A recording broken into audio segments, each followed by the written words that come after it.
вековни гори, непокорни реки, величествени планински върхове, кристално чист въздух. Добре дошли в зеленото сърце на България – Габрово.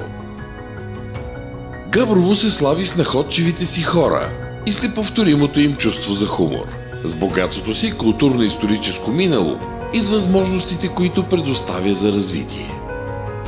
Има обаче едно нещо, което омагьосва посетителите на този град, и то е съхранената природа. Районът предлага на своите гости досег с едни от най-красивите кътчета в страната, а в съчетание с гостоприемството на местните хора си привлечен да се върнеш тук отново и отново. Най-източната част на Национален парк Централен Балкан и Природен парк Българка осигуряват на туристите в района зашеметяващи гледки, както и досег с богатото биоразнообразие в неговия най-чист и съхранен вид.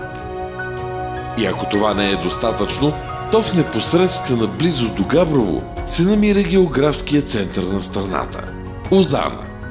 С нейните 8 ски писти и разнообразието от места за настаняване, местността Озана е предпочитан зимен курорт. Летният сезон пък предлага възможности за познавателен, алтернативен, екологичен туризъм и планинско колоездене.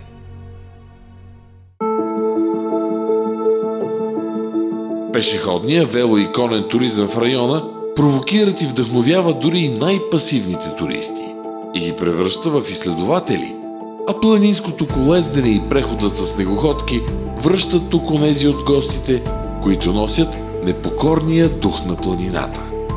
Само този, който е отсядал в някои от местата за настаняване в и край Габрово, знае, че тук гостите биват посрещани топло и сърдечно, въпреки безбройните шеги по темата. И хотелите, и къщите за гости предлагат на своите посетители уют, спокойствие, вкусна храна и най-вече свободата да разполагаш с достатъчно пространство, за да се насладиш на заобикалящата те природа, да се впуснеш в приключения и да изживееш незабравима почивка. Защото Габрово е зелен, гостоприемен и вдъхновяващ. Такива са и неговите гости.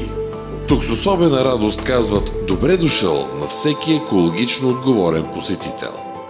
Защото в Габрово ценят онези, които мислят за природата и работят за нейното опазване. Ако не вярвате, посетете най-големия екологичен фестивал в България, който се провежда всяка година лятото в местността Озана.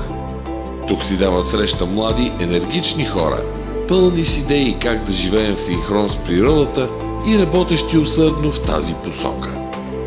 Ако и вашата душа копнее за нови изживявания, то Габрово е мястото, което ще й ги предложи.